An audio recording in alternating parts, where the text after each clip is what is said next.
మన రేవంత్ సారు మూసి మీద power point presentation అనుకుంటా 5 స్టార్ హోటళ్ల మీటింగ్ పెట్టే కదా. ఆడ అసలు మూసి ప్రాజెక్టుతోని ఆగమైన వాళ్ళు కానొచ్చిర్రు అనులా. మీటింగ్ అంటే వాళ్ళతోని పెట్టాలి కానీ 5 స్టార్ హోటల్ ఏది కావచ్చు. అయితే మన కేటీఆర్ సార్ కూడా శనివారం పవర్ పాయింట్ ప్రజెంటేషన్ ఇచ్చిండు. వ్యాపారాలు చేసేటోళ్ళు మంత్రులు లీడర్లతోని కాదు, జనంతోని, అసలైన మూసి బాధితులతోని. ఏమన్నాడో ఈనాలే మీరు. కుల్లా పాలేవో నీళ్ళేవో తేలిపోయింది. జనం దిక్కు ఎవలో, దందాలు చేసేటోళ్ళ దిక్కెవలో మళ్ళోసారి రుజువైంది. మన రేవంత్ సార్ శుక్రవారం సారు పవర్ పాయింట్ ప్రజెంటేషన్ ఇచ్చిండు కదా.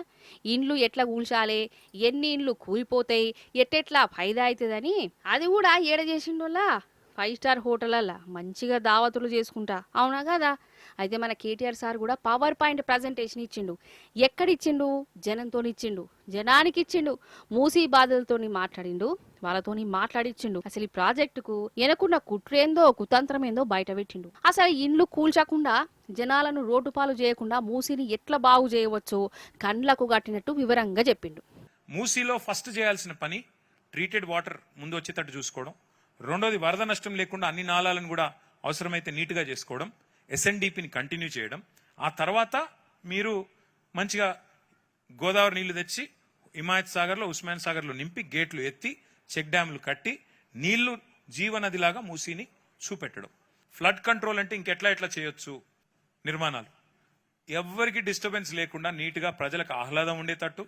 అట్లాగే పక్కనే మనకి అవసరమైతే ఆ కొల్లూరు నుంచి నార్సింగ్ దాకా ఎట్లయితే సైక్లింగ్ ట్రాక్స్ కూడా కట్టామో, ఎక్కడ జాగా ఉంటే ప్రభుత్వ భూమి ఉంటే అక్కడ అట్లా చేయాలి అని ప్రతిపాదించాము. ప్రతిపాదించడమే కాకుండా చేసి చూపెట్టాం. మీరు చూడండి, ఆ పైన చేసి చూపెట్టింది, పైన మీరు చూస్తున్నది చేసి చూపెట్టింది, కిందనేమో ప్రతిపాదించిన బొమ్మ. ఇవేవి ఏఐ జనరేటెడ్ కాదు. నేను రేవంత్ రెడ్డి గారు చూపెట్టిన అన్ని ఆర్టిఫిషియల్ ఇంటెలిజెన్స్ జనరేటెడ్ ఇమేజెస్ తప్ప. మళ్ళీ అందులో కొన్ని కేసీఆర్ గారు ప్రభుత్వం చేసిన బొమ్మలు అవి కూడా చూపెడతాను మీకు.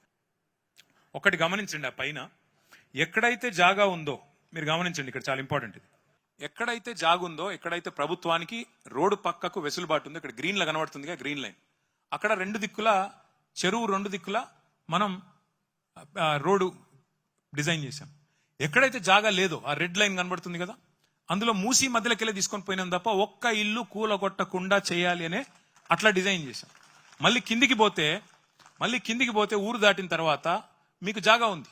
అందుకే మళ్ళీ అక్కడ కింద మళ్ళీ గ్రీన్ కనబడుతుంది మీకు. అంటే తీరంలో కట్టుకోవడానికి రోడ్డు మధ్యలో మాత్రం ఎట్లా డిజైన్ చేసామంటే, ఆ మధ్యలో ప్రాంతం ఎర్రదంతా కనబడేది, ఎక్కడ కూడా డిస్టర్బెన్స్ లేకుండా, ఎవరికి ఇబ్బంది లేకుండా, ఒక్క ఇల్లు కూల్చకుండా చేయాలి అని కేసీఆర్ గారు ఏదైతే చెప్పారో దానికి అనుగుణంగానే ఆ రోజు మేము డిజైన్ చేయడం జరిగింది. ఇప్పుడు మీరు చెప్పుర్రి, రేవంత్ సార్ పవర్ పాయింట్ ప్రజెంటేషన్కు కేటీఆర్ సారు ప్రజెంటేషన్కు జమీన్ ఆస్మాన్ ఫరక్ ఉన్నది కదా. జనాలను ఎట్లా ఒడ్డుకు దేవాలే, వాళ్ళను గోసబుచ్చుకోకుండా ఎట్లా చేయొచ్చు అన్ని వివరంగా చెప్తే, రేవంత్ సారు ప్రజెంటేషన్ ఏమో కూల్చుడు కూలగొట్టుడు దీని మీదనే నడిచింది.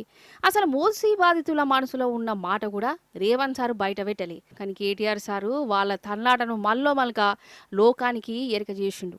వాళ్ళ మాటలు కూడా ఇనురి. ముఖ్యమంత్రి గారు ఏదో మా నిర్వాసితులందరికీ, బాధితులందరికీ కూడా ఏదో ఒక సమాచారం ఇస్తారు.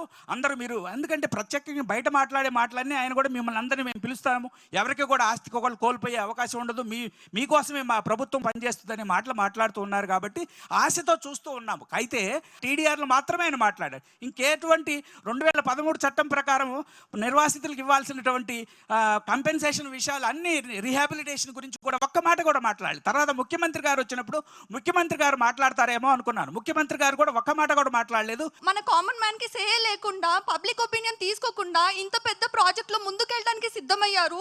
పెద్ద పెద్ద డెలిగేట్స్ తో మీటింగ్స్ అయితే చేస్తున్నారు. బట్ ఇలాంటి ఫారం లో వచ్చి ఎందుకు మాట్లాడలేదని సీఎం గారిని నేను రిక్వెస్ట్ చేస్తున్నాను. అండ్ మోర్ ఓవర్ నిన్నటి పీపీటీలో పెద్ద పెద్ద రోడ్స్, న్యూ స్టాట్యూస్, బిల్డింగ్స్, వీటన్నిటి మీద కాన్సన్ట్రేట్ చేశారు. కానీ దానివల్ల నష్టపోతున్న మిడిల్ క్లాస్ మ్యాన్ ప్రాపర్టీస్, ఇంకా వాళ్ళ లైఫ్స్ గురించి ఎక్కడ మెన్షన్ లేదు. మరి ఇది చూసినాక రేవంత్ సార్ ఇంకా నేను పట్టిన కుందేలకు 3 కాళ్ళు, నేను చెప్పింది రైటు, జనం ఎటు పోతే నాకేంది, చెప్పినట్టు చేసుడే కావాలి, ఇండ్లు ఊల్చుడే ఉంటది, రోడ్డు మీద పడేసుడే ఉంటది అన్నట్టే పోతాడా, లేకుంటే కేటీఆర్ సార్ చెప్పింది వాస్తవమే కదా అని మనసు మార్చుకుంటాడా? మనసు మార్చుకోవాలనే వీళ్ళు చెప్తుర్రు.